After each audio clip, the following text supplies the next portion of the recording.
Welcome to the Eussen Designer Speaker Series with Billy Blue College of Design at Torrens University. Today we're speaking with interior designer Cassandra Martin from Design Living. Welcome, Cassandra.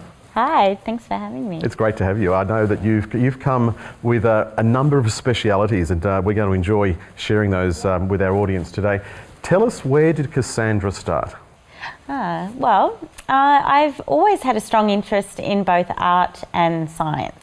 So growing up and studying throughout high school, I had a strong interest in understanding how things work, but also in the creativity element, how to create new from a strong foundation of knowledge. Yeah. Now, you studied interior design at college, didn't you? Yes, I did. Yeah, where was that? I studied at the Enmore, Sydney Institute of Design, Enmore TAFE.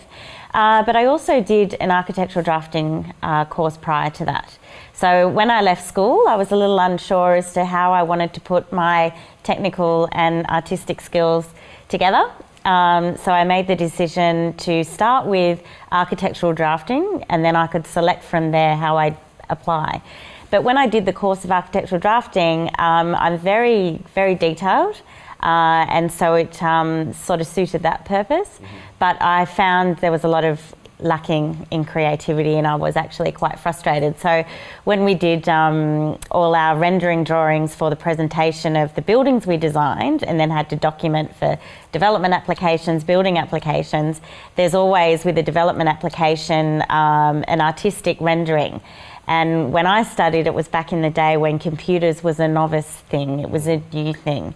So I learnt how to do everything by hand, and drawing and rendering.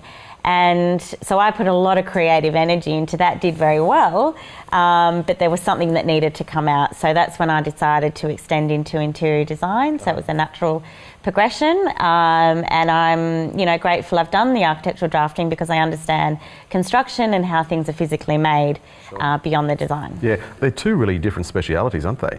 And yes, interior design in itself is a skill set, but to have the two would, I guess, become that much more advantageous.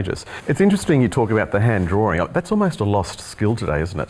It is, and in context of time, that's why it's lost, because we have so much pressure on us these days to produce quite quickly.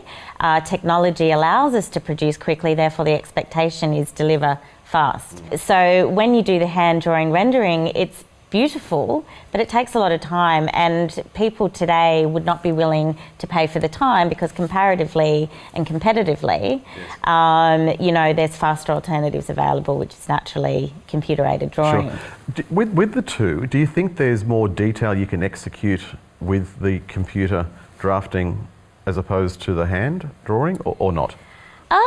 I think in terms of detail, I think you can achieve the same. I think the difference is purely detail based. So if you've got the knowledge through training and skill and experience, you could literally put anything down on paper.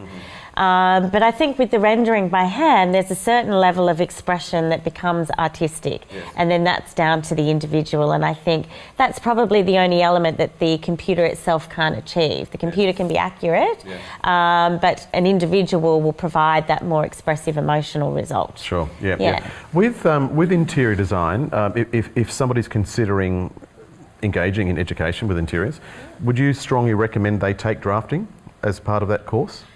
Most definitely. When it comes to interior design courses, to come out into the industry equipped with the skills to be able to deal with what the client expectations are, but you've got to converse with builders, you've got to converse with different trades that are relative to the build, because at the end of the day, you've created a design that needs to physically occur. It needs to be safe, it needs to meet with regulations, building codes, industry codes, etc. So that knowledge is vital, and you need to be able to talk the same language as the builder, because there's a lot of risk assessment involved when you've created the design. Not only does it need to be safe and physically functional, there's a lot of risk in terms of making sure you select the right builder, that you select the right trades, because any design created is a team effort. You may create the design yourself, but it's a collective of people that have a large amount of skill set, and you want to select those people well, and you want to make sure for your client at the end of the day that they've actually got the best people possible to achieve the design result that you're sending to them. And clearly it's not just pretty paint colours and interesting window coverings, is it? Not at all. And a lot is about construction. It's about the physical build. So you might be required to create superficial change. So there may not be any structural change in the property, the home or the building, and it could be superficial change. So there's a wealth of knowledge you need to acquire from that perspective. But if you're required to gut out an interior and, you know, repurpose a building, then you do need to have that knowledge. And an interior design course that doesn't have architectural drafting as part of the core subject and building construction as part of the core subject is not going to give you the skills that gives you the confidence to go out there and do the job without the drama. Sure, yeah. So once you completed your degree, where did you enter the workplace? Well, I was very interested in doing corporate design, actually. We had, at the course that I studied at the Enmore TAFE, we had at the time, he was the managing director of Gaia Design, and I actually loved the fact that he explained the reality of doing interior design. So you've got to allow your creativity to run and be free and, you know, create what's different and new, because at the end of the day, that's what design is. It's not about replicating. It's not about direct influences of what other people have done. You've got to search within and create, you know, a new result for your client. But he explained the reality of the project is that 10% is design and the rest is documentation and communication, administration.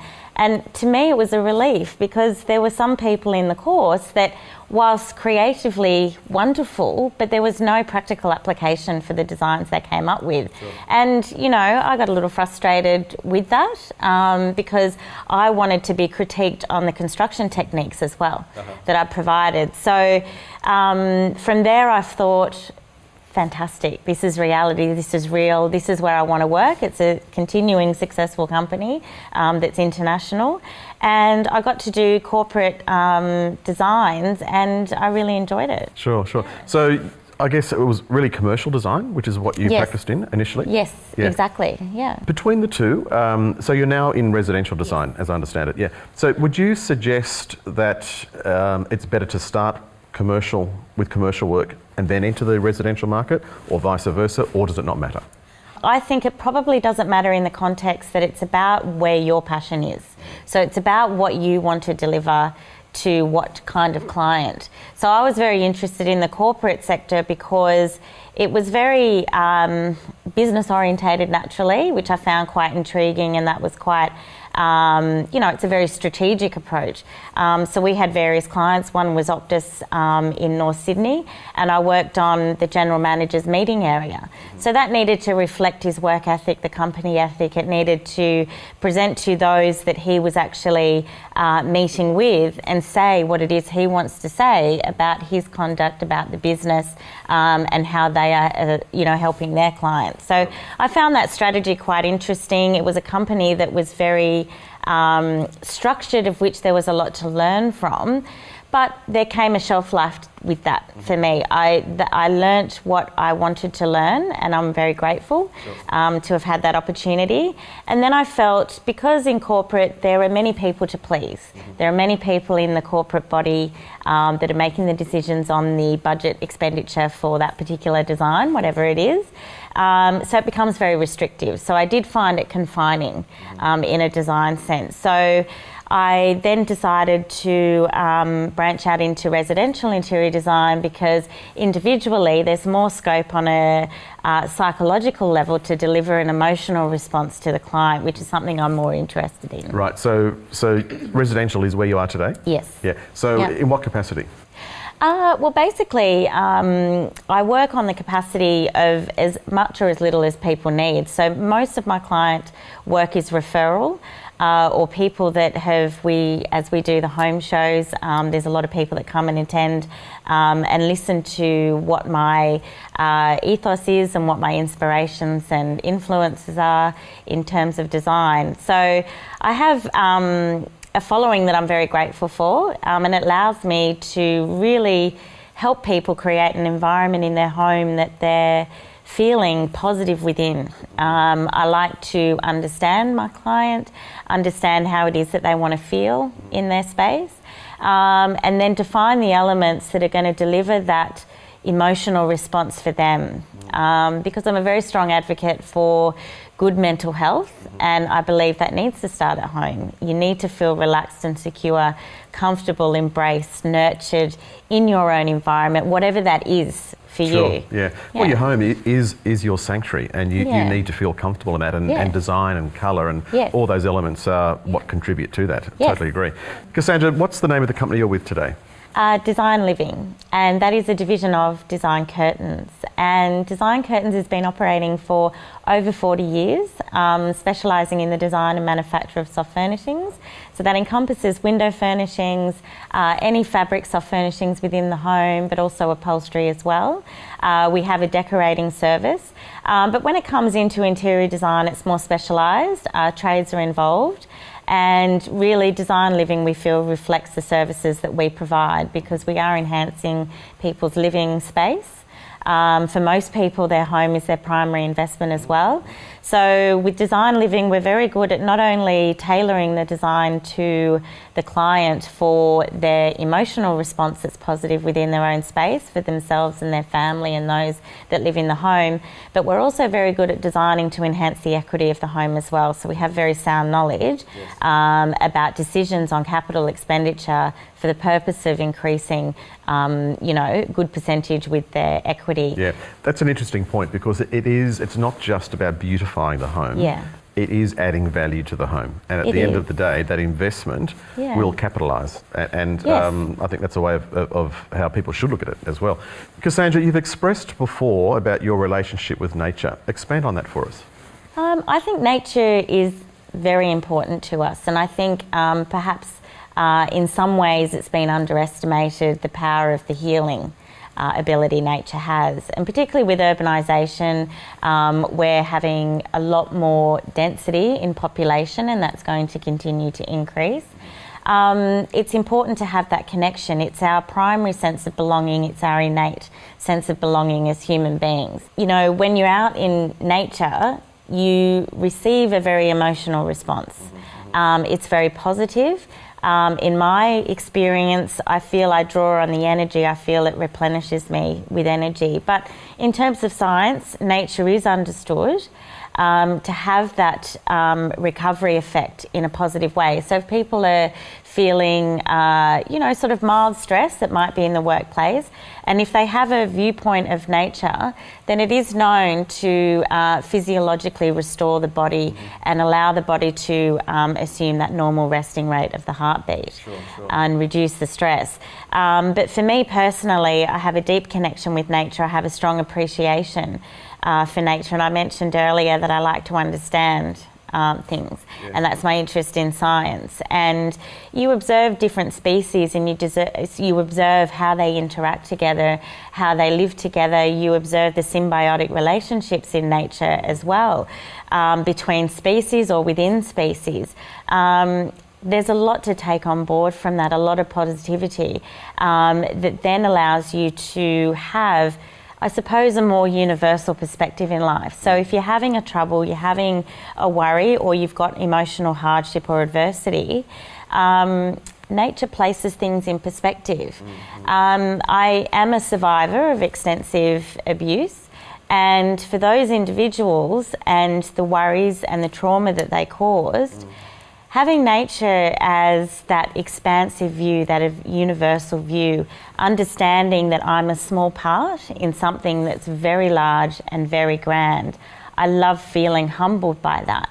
And I actually love the fact that I'm a small part of something very big.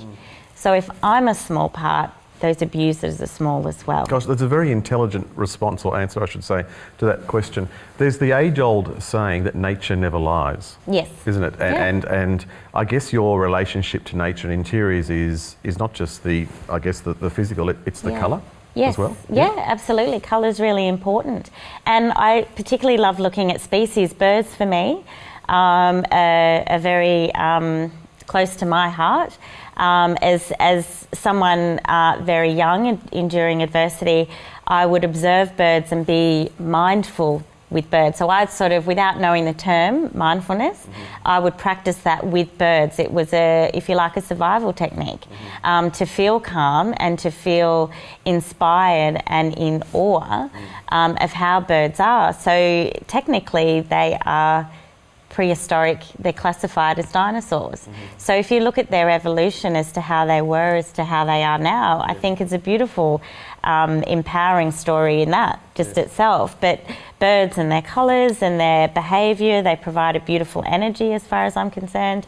And observing them, it's given a lot of answers to me. You know, sometimes when you're stuck on a problem, you might have a problem in a relationship or a situation. And I do recall a particular red-chested robin one day was sort of hanging around me quite close.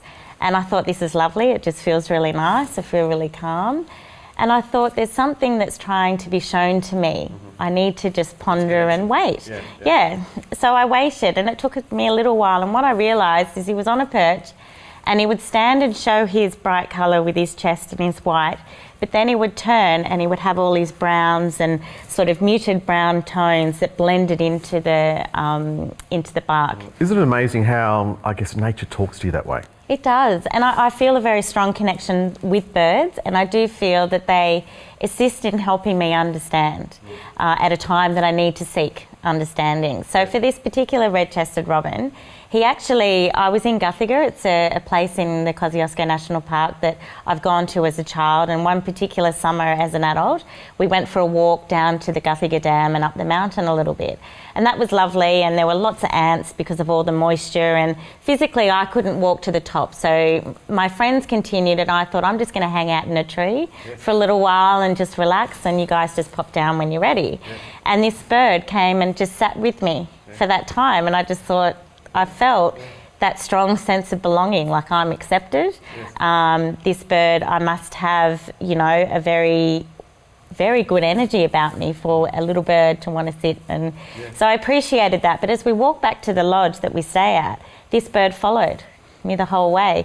And then I thought, that was lovely, and I gave recognition to that and gratitude for that. And then I came into the lodge and decided to just step out onto the balcony because I had some matters going on personally that were difficult and part of the adversity. And I stood out on the balcony, and there he was on the tree, and I thought, you have a message for me, and I've not got it yet. So I said, thank you, bear with me, and I'll see if I can work it out.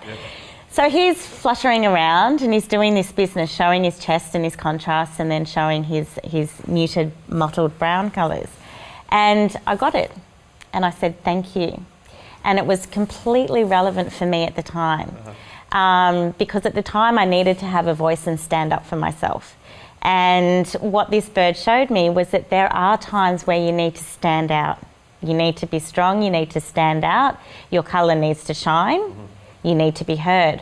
But there are other times where you just need to blend. Wow, that's an amazing interpretation. Yeah, and that blend for me is the recovery of that standing strong. So we should take notice of birds, is what you're saying, and nature. Absolutely. But I mean, beyond that meaning is just the beautiful colours of birds. And there's so much to draw on. And you can see a bird in a setting or any animal in a setting and feel relaxed or peaceful or inspired.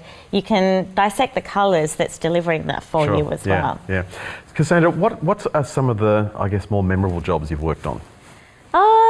I really enjoyed, early on in residential work, I really enjoyed doing restoration projects. So I have a strong passion about heritage and history of place, fabric of place. So I really enjoyed doing properties sort of in the Woolwich to Hunters Hill area up there.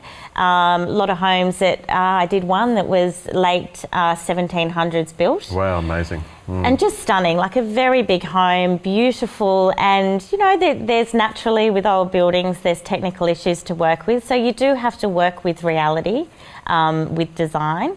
So you kept that, you kept the integrity of the era? Yes, yeah. And I enjoy doing that. So it's not to copy what was done before, it's to reinvent the mood. Mm-hmm. So it's still modern and it's still relevant to the client and it's still appealing to how they want to feel in the home, what kind of emotional response that they want for themselves, for their children and family individually, and also as a family as they come together. Sure. So this particular property that I'm thinking of had 16 layers of wallpaper in just about every room, and every room was a different wallpaper. So you could almost go back to each decade almost. Yeah. But the tricky part of it was that if we went to take off any wallpaper to say paint, it would be an issue of the whole wall crumbling in terms of the surface of the wall. Yeah. So cost-wise, well, almost held up by wallpaper. But in terms of structurally, it was fine. But just the surface and all the rendering that was, so they would have had to have replastered, re-rendered, which would have been a massive cost across the whole house.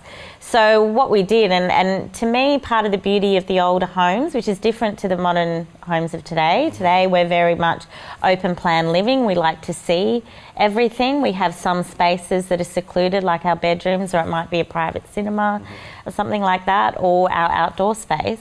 But generally, it's open plan. But back in the day of that sort of late Victorian era, or earlier, you had specific spaces for specific functions, and I actually like that.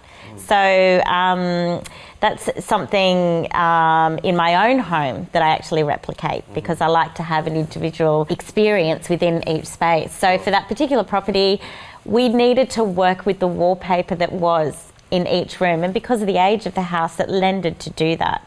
So we actually did something quite modern with colours, because they were quite inventive with wallpapers back then.